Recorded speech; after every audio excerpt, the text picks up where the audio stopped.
welcome to another episode of the Office Altering Hiring and Empowering Solutions podcast. If you're a returning listener, welcome back.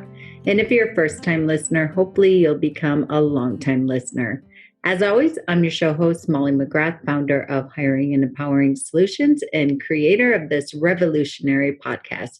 You can check us out at hiringandempowering.com. So today's theme, we are going to be speaking about how to bounce back from temporary defeat. And our interviewer guest today that we have is Lucas Rubix. Welcome, Lucas. Thanks for being here today. Absolutely happy to be here. And I think the faster, I'm so passionate about this topic because the faster you can learn how to do this, the faster you get to the end goal. So I think it's a great topic and I'm excited to dive into it. Yes. And Lucas also has an amazing podcast as well, the Coach's Corner podcast. I've listened to many of your episodes and you had some pretty amazing giants on your show. So fantastic job on that. Congrats. Thank you. It's a lot of fun. Yeah. So tell us a little bit, Lucas, about who you are, what you do, and your backstory. Yeah, I think who I am will probably be best defined by possibly the story. So I'll mix those two together, and kind of what I'm about or what I do is I think everybody, we live in 2019, 2020. Maybe you're listening to this in 2025. Who knows? But there has never been, I truly believe there's never been a better time to break free from the norm and build something online. And I'm so passionate about that because I think everyone has a gift, a story, a message, and something that can really help or inspire someone else. And with the tools, with the systems, with the software we have nowadays, it's become extremely, I'm going to use the word easy without trying to sound sleazy, but it's become easy compared to, 10 years ago, 20 years ago, it was pretty much impossible, unheard of.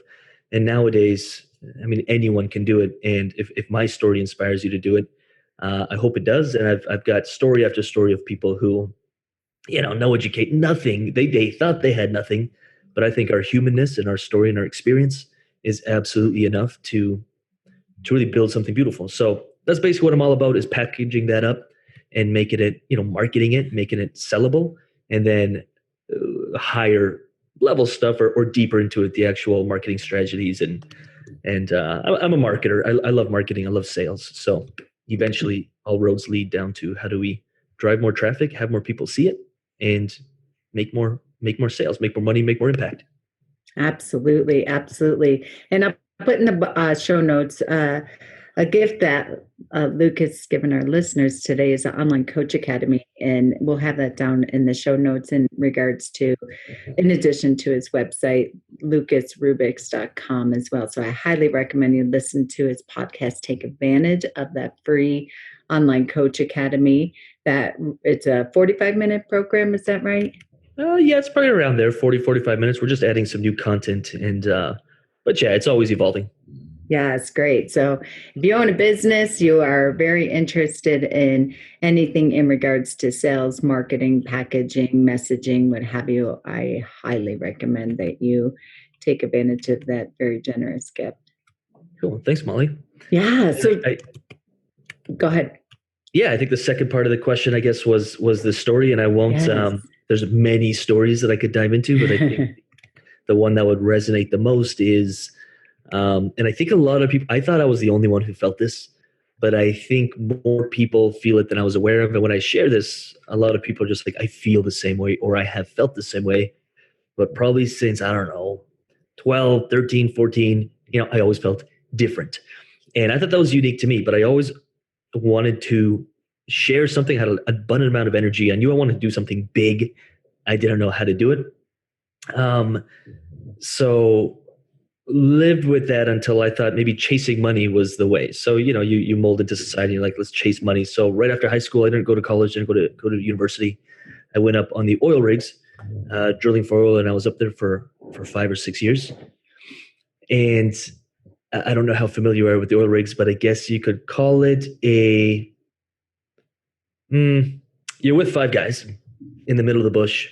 you get very close with these guys. Unfortunately, I was raised a little bit differently. So the guys I was around, for the most part, not all of them, were not the people I wanted to be around, but they influenced me a lot. So 5, 6 years of that, worked my way up the ladder, drilled for a while, assistant driller, kind of like the top rung of the thing. You're making 140, 150, 180 as a 22, 23-year-old. Getting all the material things you want and I bought the house or bought the apartment, had 2 vehicles, had 2 motorcycles, and everyone around you is giving you praise of how quote unquote successful you are. And I knew I was missing the boat to doing something bigger. But when the bank is giving you, here's a $30,000 loan, here's a $50,000 loan, here's a house for 5% down, here's a car with 0% down, you end up, the material things that we think we want to chase can end up being a trap, which they were for me. And I found myself at 23, 24, not being able to, or telling myself that, well, I can't quit my job now. I have things, I have responsibilities, right? And I think a lot of people can relate with that. Absolutely. And fortunately for me, it was not okay, to the point where I felt a lot of pain with it. There was a lot of drugs on the rigs, everything from hard drugs to pills. I think it was a good decision for me to choose pills over different types of drugs, but I started numbing that pain, with painkillers and oxys and Percocets and just anything I could to numb the pain, cigarettes, booze, you name it. I was trying to wash it away like almost everyone else is up there. I feel so bad for the guys who are still up there, because I'm like, man, there's so much more to life if you could just commit to it. And the pain, kept growing. I was around that time, I was about 24, 25, and I told myself, I'm going to buy my place. I'm going to make a plan to quit. So I thought, if I put 5, 6 years into my job, into this career, didn't save much money because I was spending it on stupid stuff. I thought, at least I'll buy an apartment. And when I buy an apartment, I'll quit. Did it a little bit wrong because I put 5% down on a place. And when I finally bought that place, I looked at everything I had and I couldn't quit. About 2 weeks after I bought my place, the drugs mixed with a little bit of alcohol. I also really enjoy guns, shooting, and anything outdoorsy. But I was so out of my mind and so miserable that the shotgun came out. And I had that moment where, and when I share this story, which I've become more open with sharing, so many people, especially in that age range, that 22 to 26, which I'm so passionate about sharing this with that age range, because it's actually more normal than people think. But had the shotgun loaded, pointed to my head, and just questioning what this whole life is for. Never really read books, never studied philosophy. I grew up a little religious, but I kind of escaped that. Didn't really have a moral compass, didn't know what I was doing. And I thought, if this is how life is supposed to be, I may as well end things. Fortunately, I have a pretty good family, and thought about my mom, thought about my dad, and I don't really want them to go through that. So luckily that didn't happen. Still here, went to bed, woke up the next day, and I still have yet to find the best way to explain this, but it's almost like life was black and white. And I woke up in the morning, and I think for the first time, which is how severe the depression was, but I wasn't conscious of it. I just thought that's the way life is. Mm-hmm. I could feel the sun. It sounds so corny, but I could smell the flowers. I went for a walk, and I lived there for 2-3 weeks. And I went for a few walks, and I never even noticed, but there was a little river next to my place. I walked down there, and I felt like every weight that I felt, and I wasn't even the stress of the chest and the heart, and I just was so tight. I remember having all these pains in my body, went away. And I felt, I think for the first time ever, grateful. Just grateful for life, grateful for being here, grateful that I was still there. That led me down to reading some books. My first book I read was Eckhart Tolle's Power of Now. He shared a similar story, and I was like, okay, this is, there's something going on here. Let me look into how a 24, 25-year-old with absolutely quote unquote everything can be as miserable as I was. So just to save the rest of the story and just to make it quick, that led down to really heavy personal development. I did quit the rig shortly after. I realized that's not my thing. Got rid of the cars, got rid of the motorcycles, eventually had to sell the house. I didn't work for 2 years. I was just on a massive personal development journey. Hours and hours every single day, reading, studying, working on myself. That led into fitness, working on my body because I was not that healthy. That led into a massive passion in health and fitness, enough where people around me noticed my transformation, were asking for help, became a personal trainer, figured out the business end of things. I was really driven to help a lot of people move that business online. A whole bunch of little stories I could share with that. But long story short, left Canada on a motorcycle for 6 months, went down to Panama on a dirt bike. While I was going down to Panama, I was building the business on the computer, built it to multiple six figures, fell in love with it, ran that for a while. A lot of people started reaching out saying, hey, could you help me with this online thing? Because it looks like you have a life of freedom. And started doing that a few years ago. And I never have looked back since. We also do some performance coaching around that, which I'm really passionate about. And just a big space in my heart for just trying to share the message that you can do absolutely anything you want. I totally believe that. But if you want freedom, whatever that means to you, however money that means, whatever time that means, whatever that means for your daily life, it's so possible, and it's easier than ever. And I think when you have meaning as well as time and money, you can attain ultimate freedom. At least to me, that's my definition of freedom. So now I just get to spend my day doing that stuff. I tried working from the beaches. I tried working from Mexico for a month, and I genuinely love what I do. So I'm generally on the computer and expanding the business, running the podcast, running our small team, and just serving our clients in the best way we know how. Wow, I love that. And I know you said you have a couple hundred clients that you've helped with building an online business. So you built one, people started watching you. You were authentic, real, creating a tremendous amount of value. And when I hear from you, it's just sharing all that, getting the clarity from the breakdown to the breakthrough, and people just getting out there, getting your message, being authentic, real, raw, and people wanting you to teach them how to do it, right? Yeah, I love that stuff. I think that's a component of growth, and I think most coaches will relate with that. Is I genuinely truly think that when you learn a skill and you start mastering it, like every part of your body wants to pass it down, wants to give it back. So when I got really obsessed with health and fitness and saw amazing results for me, I was like, you can have such a higher quality of life by changing absolutely nothing, not your job, not your relationship, not your financial situation, not where you live. Those may help, but I'm like, you can instantly start feeling better, instantly have a higher quality of life just by getting your body, your nutrition, and your mind figured out. And when I saw what that did for me, like nothing else changed. Actually, I was losing things. I was losing material items in my apartment, and financially, I was losing all my savings. But I was happier than I ever felt. I felt better than I ever felt. And when I discovered that, I instantly was just like, I want to share this with everyone. So I think when you see, like when I saw what $40,000 a month will do for me, and when I really started mastering that skill, I was like, you just get excited to show people that this is so possible. And if you would have told me when I was 26, I'll be, making 10, 20 grand a week, I would have told you, you are insane, crazy, never. I'd have to go to school for 10 years. I mean, I don't even have an ounce of college education. I don't have any quote unquote certificates, although I'm constantly learning, constantly going to seminars and getting quote unquote certificates. You'll never see me post anything about it because it's just not important. It's results. Get your clients results, and you'll have an amazing business. Wow, I love that. I got back last night late. Went to Orange County, California to had do a 2-day retreat with one of my clients, and she's a wealth and transition strategist. Does a lot of working with her clients, are attorneys by and large, trial attorneys, and has multi-million-dollar business. And it's interesting because we get up in the morning and do a sunrise walk together, and she shared very similar story to me with me as well, like never graduated college.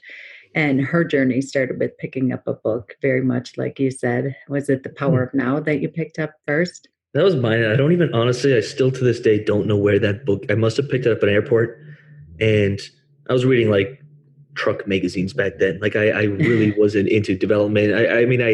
I played with it a little bit, but no one really in my life was guiding me towards that. And Mm-hmm. your influences up there were maybe a little bit different. Great guys, just Mm-hmm. not who I wanted to be. And so I don't know where that book came from, but I remember seeing it on my dresser, and I was like, maybe I'll read a book. And I might be wrong here. I might be like twisting the story. I should actually probably pick that book up. But I swear to God, the first chapter was a very similar story to what I just went through that night, through what he went through, and I was like, okay, it just resonated with me, Mm. and yeah. Yeah, I'm staring at that book right now. That was the very first. I have chills. That's the first book that I read as well, and I have absolutely no idea where it came from either, at Cool. all. Eckhart's ears have got to be constantly ringing. Yeah, he's got something. Yeah, yeah, He knows a thing or indeed. two. Yeah, he does. He certainly does. So, as I share with you, many of our listeners are entrepreneurs and by and large attorneys, and they deal, I don't know if you've ever heard this statistic, but it's the highest industry of addiction and depression and Okay. suicide, attorneys, lawyers. Okay. Yeah. And so I'm sure and they all know that, and many can probably resonate with your story in one shape or form. But I Sure. love how, let's talk a little bit about the bounce back from temporary defeat, whether clients leaving you, employees leaving you, a relationship ending, not having Yeah. any money in the bank to cover payroll, whatever it might be. Everybody suffers from the breakdown and defeat in all ways, shapes, and forms, personally and professional. Can you talk to us a little bit about when you're losing momentum and you have to Yeah. make a change, and how to bounce back and recover and come back stronger than ever? Yeah. So when I was in high school, I grew up in a Catholic household, and I'm not bringing religion into this, but that's just how I grew up. And after, just a personal choice of mine was to a lot of things just didn't resonate with me, who I was, and on my journey. So I left that, and I was searching for some sort of moral compass, some sort of code, something that I could believe in. And I stumbled across a lot of Stoic philosophy, and I went really deep into that, which really helped me through some tough times. And to this day, I've got a few books that are just my go-tos when it comes to um, kind of the Stoic philosophy, and a lot of the old, like, Marcus Aurelius type stuff, and I use a lot of that in not only my daily life, especially when facing massive obstacles, but in helping others go through it. And I think a lot of people don't understand Stoicism. They think it's like, well, it's a guy or a girl who just doesn't feel anything. It's absolutely the opposite of that. But there's some pretty cool, and most things you tap into personal development or self help, or if you are a part of a religion, a lot of the stuff that they teach is all intertwined. So it's all kind of the same thing. I just like the way it's presented through this kind of this kind of teaching. But there's so many exercises I can start thinking of. I think, first of all, your temporary defeats, or when you feel like you're being defeated, or when you think like you're losing everything and it's the end of the world, it does get easier. Um, and I think your problems get larger as you grow. And I'm sure you can relate with that. So, what used to destroy me 4 years ago, a client leaving, a client sharing something about me that wasn't true, but it was, something negative. Nowadays, I mean, it happens on a daily basis. I see negative stuff all the time, because your impact in your circle and the amount of people you reach, um, our ads reach millions of people. So with that, you're always putting yourself out there to get criticized on something. It's always going to happen. And that stuff no longer bugs me. Before, I thought a negative review or someone leaving something was going to destroy me. Nowadays, I kind of welcome it. I'm like, great, like, you took the time to tell me how you felt. I appreciate that. You'll go through many ups and downs with your finances. And at first, I miss the days where it was just me. Or I sometimes miss the days where if I lost a few $1,000s, it wasn't a big deal. And if I lost $5,000, it would stress me out. And nowadays, it's not just about me. There's so many different things riding on it, that the bank accounts will, drift in and out of $40,000, $50,000. And one day we'll be talking millions of dollars, where you have a lot of assets on the line, and one small move and mistake can can affect all of that and a lot of different employees and contractors. So I don't know if it ever goes away, but I think it becomes easier because you keep building the body every time you make it through, which you will if you want to. You just Mm-hmm. a little bit stronger, a little bit tougher, a little bit grittier until a lot of things just sort of bounce off you. Mm-hmm. So Detachment. Yep. can you give us some steps to start building that momentum 1 minute at a time, 1 day at a time to get you back on track when you're in the thick of the fray, the meltdown, and trying to get yourself I, to see the light? I think avoiding that meltdown emotionally, which sounds easier said than done, but you can absolutely learn how to do it. So detaching yourself by, something happens, you lose some clients, you lose some money, you lose this. A relationship mine just ended a few months ago, and although I feel it and I allow myself to feel it, if you can just take a step back from the situation and remove the label of good or bad and just see it for what it really is, which is why I love you know, um, the stoic way. It's really all about complete detachment, and there is no right or wrong. There's no good or bad. It's just is reality is as it is. No need putting your emotions into it. No need deluding yourself that this is the end of the world. It's kind of like one of the greatest ways I can explain this is you're on a ship, and let's say there's 20 people, and there's a captain, and the captain has been through many storms, and maybe all the passengers haven't. And a storm comes, and the waves are massive, and the waves are crashing, and everyone's fearing for the life. And you see the captain standing there. Let's really make a story up here. And he's got the cigar hanging out of his mouth, and he's got his sleeves rolled up. He's a little bit pale because he's feeling the fear. That's completely natural, but he's seeing it for what he is, and he's reacting to the situation minute by minute, second by second, and he's conquering the storm. Whereas all the passengers, they're also terrified, but they're letting that fear. They're thinking like, well, I'm going to drown. I'll never see my wife. I'll never see my kids again. I'm gonna get eaten by a shark. We're never going to make it. And those are just stories. It's not true. And if you spiral out of control, which most people do, I lost a client. Oh my God, this is going to happen.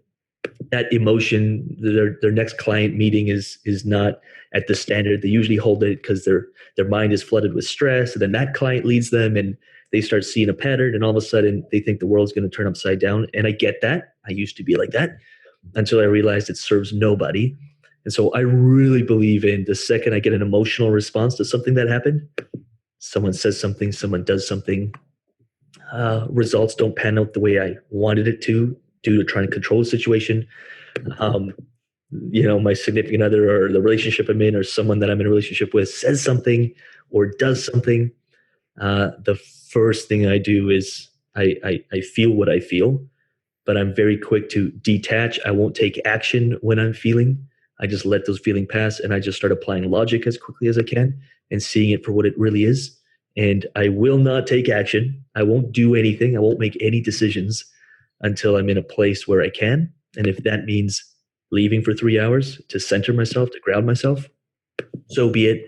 But every time I've ever made a decision, and most people who make a decision emotionally make some pretty poor decisions, and there's absolutely no need for it. So I just think of there's a big storm. I'm on a ship. I'm the captain. I'm feeling the fear. Let me feel it. It's okay, but let me not make up stories, and let me find solutions, and let me steer the ship the course, no matter what problem that is. I don't know if that helps, but that's the simplest way I could explain it. Yeah, it does help. Thank you for that. Just hearing, I like that disconnect piece of it and not taking anything personal. And what I'm hearing from you is embrace the misfortune, embrace the breakdown. Hopefully, it's not a meltdown, but for you, it comes with life, it comes with owning a business. But if you can embrace it, all right, a client fires us or makes a bad comment and in hopes to tarnish our reputation or whatever it might be. I always say going back to money, because that's usually where business Yes. owners and most humans feel it the most. Yeah. Is and that's what spins. Money has, you've heard it's the root of all evil, which money's just energy. So if I lose a client or lose $10,000, or I make a game of it now where I say, okay, well, first of all, thank you, universe, for that.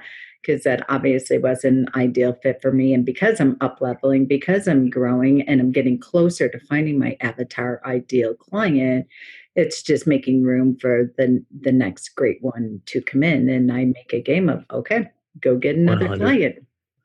100. That's absolutely legit. And yeah, absolutely. And there's another exercise that's taught. A lot of people teach this. There's different ways of teaching it. Some people get really turned off by this, but this is something that I truly do on a daily basis, especially if I'm facing an obstacle, because it's easy to get sucked into it. Like easy to get sucked into it, even when you're super hyper aware of it. Is Tim Ferriss talks about this a lot, and a lot of different self-help books talk about it in different capacities. But it's like comparing your problem you're facing right now, and this takes a little effort. You have to detach. You got to take a pen out, piece of paper out, and just take 15 minutes to actually realize this.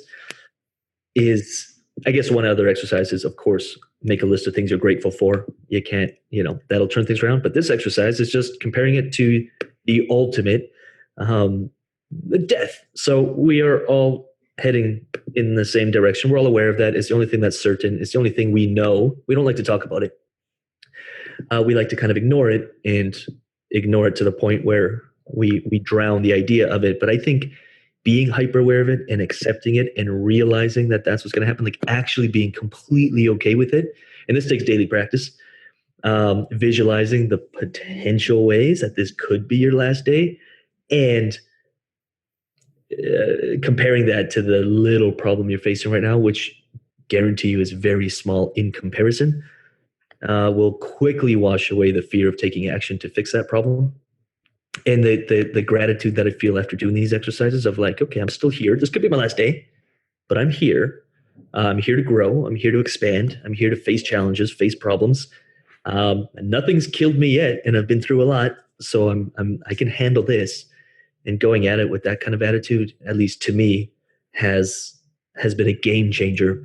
And honestly, I don't know if much scares me. I feel the fear, but I it's just I do this quick exercise, and it's like, okay, I'm let's go, let's do it. Even if it leads to financial ruin and you lose absolutely everything, it's not that bad compared to the other thing. And of course, it depends what angle you take it as. But I think it's a great exercise, and it was a big game changer for me, and a lot of clients use that as well. So to clarify, what I hear you saying is putting pen to paper and doing that thought download and just getting it all out there and looking at it. I always tell, I love that, because I always tell my clients, all right, what's the truth? What is the God's honest truth? Like you are presenting in a court of law. And it strips all the emotions and the thoughts and the drama and the anxiety and all that from it. We got fired from a client, to use that example, right? And you're like, okay, now what's the action I can do? What to turn it around? Because there's always action is the greatest medicine for change, right? Yeah. And I'm honestly, I'm just going to bring it back to the idea of the idea of our mortality. Mm-hmm.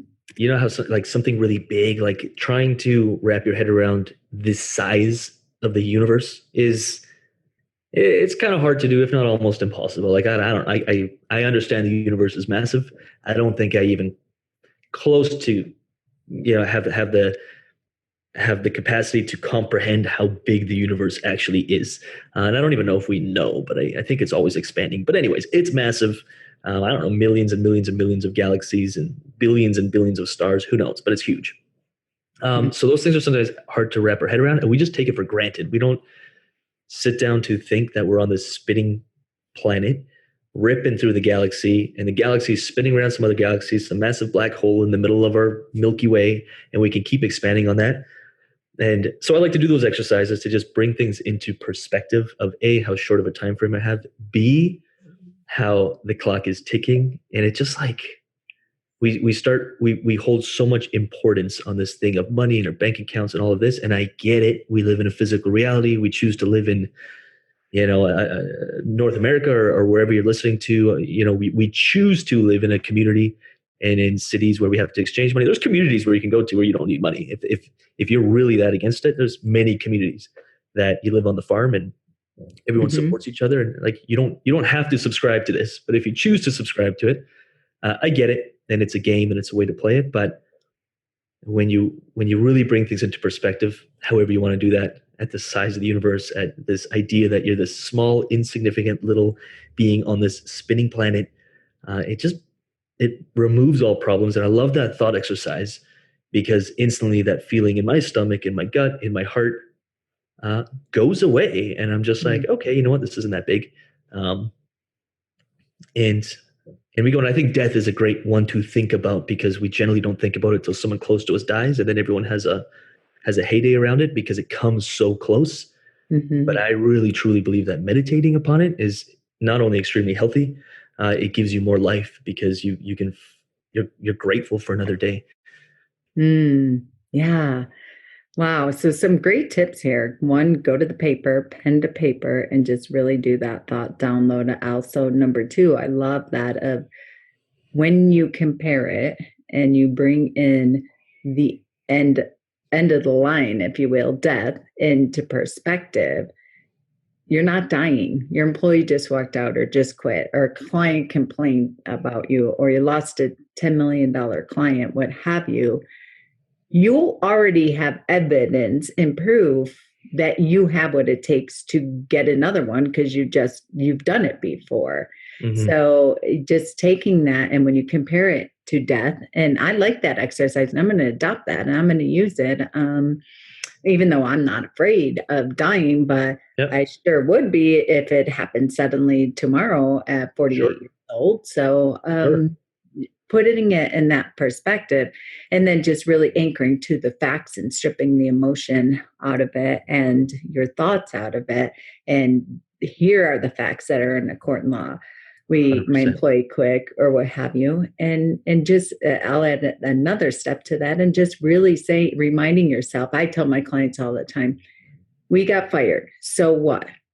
And I say it from that perspective. Now be responsible, take the action of whatever you can do to clean up the relationship, the reputation, whatever, which is important.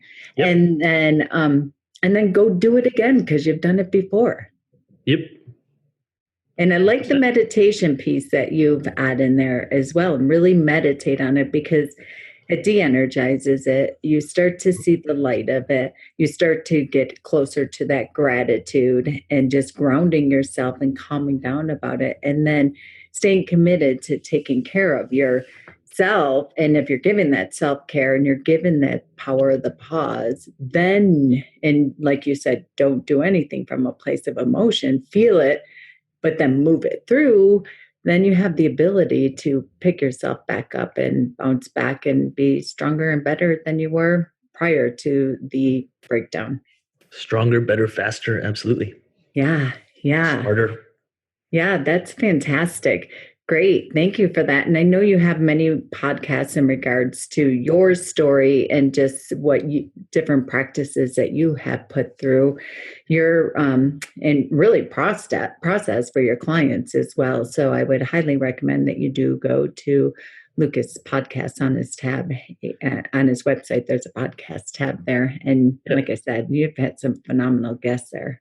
I've been feeling very inspired. It starts early 2020 to start a podcast on the dark side of personal development. I love the personal development space, of course, but I think we've, as a society, have glorified it, made it this beautiful thing we do. And I truly believe that real personal development is the stuff that leaves you crying, the stuff that, I'll go and live in a tent for 2 days just to tackle some demon and it hurts, it sucks. But walking through that, I think, is where the real work takes place. So it's really the dark side of the dark, the gritty, the nitty, the stuff no one wants to talk about. And I've got a notepad full of exercises I've done over the last 5 years. And I finally decided to turn it into a podcast that is very real, at least to me. So that's also coming in early 2020. Oh, I look forward to that. Can't wait. Great. Well, it's interesting how many we all know. Tony Robbins' story started with the book, Oprah's, everyone that The personal development, I think it's such an overused esoteric term that many people, just like self-care and self-help, that people really don't understand. But this, to your point, if you are not working with a coach, if you are not subscribing to reading in any kind of information you can get your hands on a daily and a basis, sometimes hourly if you're on the dark side journey, then I hope that Lucas' story really inspired you. It'd be great if we can teach our kids early on in middle school to start adopting these practices so they don't have to have too much of the dark side to visit, right? I know. I think about it all the time. Yeah. We're a little bit, our priorities and our values are a little bit skewed, and I get it, but it'd be nice if we could keep chipping away at that and change that for sure. Yeah, my son's 15.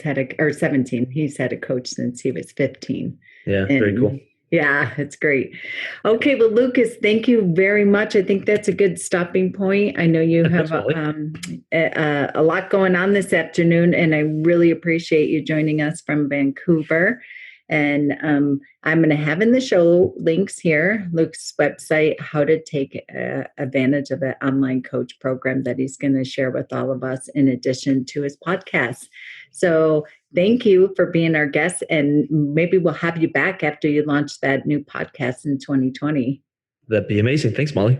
Yeah. Have a great day. Appreciate it. Okay, this has been another episode of Hiring and Empowering Solutions podcast. As I said, all links and resources will be in the bottom of the show notes if you go to our link, and you can download them there. Until next time.